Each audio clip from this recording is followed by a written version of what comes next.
मैं रिक्शा चलाता हूँ। शादी हुई है मेरी 1 साल पहले। मेरे जैसा एक गरीब लड़की को अपनी पत्नी के रूप में लाया। कमी की दुनिया को बहुत अच्छे से सजा लिया था उसने। मैं समझता हूँ कि पत्नी मुझे बहुत प्यार करती है। जब मैं रिक्शा लेकर घर लौटता हूँ तो वो मेरे लिए नहाने का पानी लाती है। कभी कभी बेशक मैं भी लाता हूँ। घर में बिजली नहीं है। खाने के वक्त वो पंखे से हवा करती है।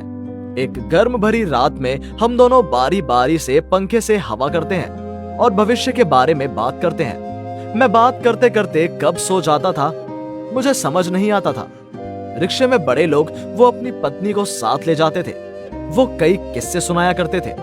उस्तादों की बात सुनता था कि जिस दिन उनकी शादी हुई उस दिन वो अनुष्ठान या पार्टी ऐसी चीजें करते थे। मुझे ये सब नहीं पता। जब मैं ये सब सुनता था तब मुझे भी मेरी पत्नी के लिए एक साड़ी खरीदने का मन होता था। कमी है परिवार में। मैं दिन ब दिन खाता हूँ, इसलिए मैंने एक गुल्लक खरीदी। रोजाना 2-4 रुपए मैंने उसमें जमा करना शुरू किए। कमी के इस संसार में मुझे 1 साल हो गया है। सुबह रिक्शा लेकर निकलने से पहले जब पत्नी किचन में गई तब पत्नी से छुपकर मैंने वो गुल्लक तोड़ दी। मैंने उस गुल्लक में देखा तो 480 रुपए थे। घर से निकलने से पहले मैंने अपनी पत्नी से कहा, आज घर लौटने में थोड़ी देर हो जाएगी। पत्नी ने सर हिलाते हुए कहा, अपना ध्यान रखना। मैं रिक्शा लेकर चला गया।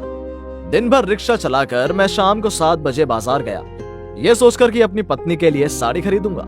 मैं आज रात अपनी पत्नी को वो दूंगा। इधर उधर घूमा और ढेर सारी साड़ी देखी। मुझे बहुत सारी पसंद भी आई, लेकिन उनकी कीमत थोड़ी ज्यादा थी। मैं उन्हें खरीद नहीं पाया। अंत में मैंने दुकानदार से कहा कि इस कपड़े की कीमत क्या है। उसने कहा 1500 रुपए, पर मेरे पास सिर्फ 480 रुपए हैं। तो मैं वापस आ गया। बाजार से बाहर बैठे हुए दुकानदारों से 460 रुपए में साड़ी खरीद कर मैं घर लौटा।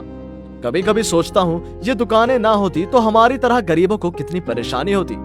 मैं खुशी से घर में दाखिल हुआ। बहुत दिनों के बाद अपनी पत्नी को कुछ दे पाऊंगा ये सोचकर सीना खुशी से भर गया। रात को खाने के बाद सोने का नाटक करके लेटा हूँ। 12 बजने का इंतजार कर रहा हूँ। मैं कल्पना की दुनिया में तैर रहा था। पत्नी को ये साड़ी देने के बाद वो क्या कहेगी, कितना खुश होगी। देर रात हो गई है। मैंने अपनी पत्नी को उठाया। मैंने उठाकर अपनी पत्नी के हाथ में साड़ी देकर कहा, आज हमारी शादी की सालगिरह है। इस दिन तुम मेरे घर आई थी। ये मेरी तरफ से तुम्हारे लिए एक छोटा सा तोहफा है। पत्नी ने साड़ी को छाती से गले लगाया और उसकी आंखों से आंसू गिरने लगे। फिर वो उठी और संदूक खोलकर साड़ी को रख दिया। फिर वो भी क्या निकाल रही थी, मैं भी छुपकर देखने की कोशिश कर रहा था। कोशिश करने के बाद भी नहीं देख पाया। पत्नी ने संदूक बंद कर दिया और मुझे एक कमीज दी। मैं थोड़ा हैरान था क्योंकि उसको पैसे कहां से मिले। मैंने पूछा, पैसे तुम्हें कहां से मिले? उसने बताया कि लंबे समय से मैं एक मुट्ठी चावल हर दिन अलग से बचाकर रखती थी। रखते रखते कुछ दिन पहले बगल वाले घर की भाभी को वो बेच दिया और उसी पैसे से कमीज खरीदी। मैंने सोचा कि आज मैं तुम्हें वो दूंगी, पर तुम तो घर वापस आकर सो गए, इसलिए मैंने सोचा कि मैं इसे कल सुबह तुम्हें दूंगी। मैं कुछ बोल नहीं पाया, बस शर्ट को घुमा फिरा कर देखता रह गया। फिर मैंने कहा, मैंने सुना है बड़े सज्जन लोग अपनी सालगिरह के दिन केक काटते हैं। पत्नी बोली, क्या हमारे पास इतने पैसे हैं? घर में परमल है। फिर सरसों के तेल में परमल मिलाकर लेकर आऊं? एक हरी मिर्च और एक प्याज भी लेकर आओ। ठीक है, रुको लाती हूँ।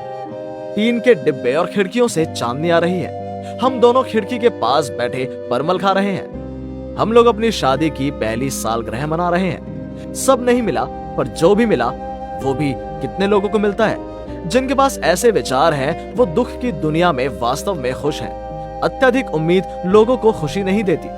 आदमी दुखी तब होता है जब मनुष्य के पास जो है उससे संतुष्टि नहीं हो।